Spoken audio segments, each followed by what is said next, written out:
तेलंगाना उच्च न्यायालय ने तेलंगाना राज्य लोक सेवा आयोग टीजीपीएससी द्वारा आयोजित समूह एक मेंस परीक्षाओं की मेरिट सूची रद्द कर दी है। यहाँ क्या हो रहा है? रद्द करने का कारण न्यायालय का निर्णय मूल्यांकन प्रक्रिया में अनियमितताओं के आरोपों के बाद आया है, जिसमें भाषा भेदभाव, अनुचित मूल्यांकन विधियों और पारदर्शिता की कमी के दावे शामिल हैं। न्यायालय का निर्देश न्यायालय ने टीजीपीएससी को या तो उत्तर पत्रों का पुनर्मूल्यांकन करने या एक नई परीक्षा आयोजित करने का निर्देश दिया है।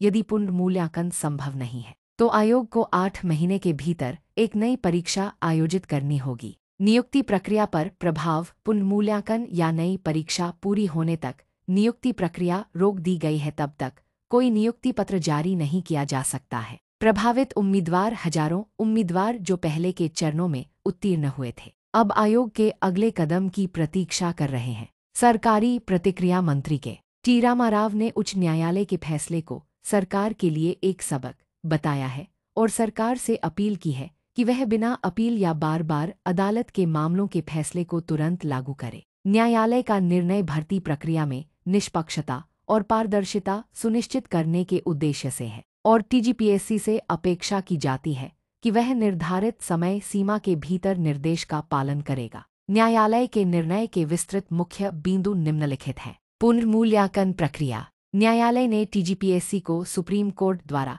सज्जन सिंह मामले में निर्धारित मध्यस्थता विधि का उपयोग करके उत्तर पत्रों का मैनुअल पुनर्मूल्यांकन करने का निर्देश दिया है। इस पुनर्मूल्यांकन के आधार पर नए परिणाम घोषित किए जाएंगे। नई परीक्षा। यदि पुनर्मूल्यांकन संभव नहीं है तो टीजीपीएससी को 8 महीने के भीतर पूरी समूह एक मेंस परीक्षा फिर से आयोजित करनी होगी। इससे यह सुनिश्चित होगा कि सभी उम्मीदवारों को भर्ती प्रक्रिया में भाग लेने का उचित अवसर मिले। पारदर्शिता और निष्पक्षता। न्यायालय ने मूल्यांकन प्रक्रिया में पारदर्शिता और निष्पक्षता के महत्व पर जोर दिया है।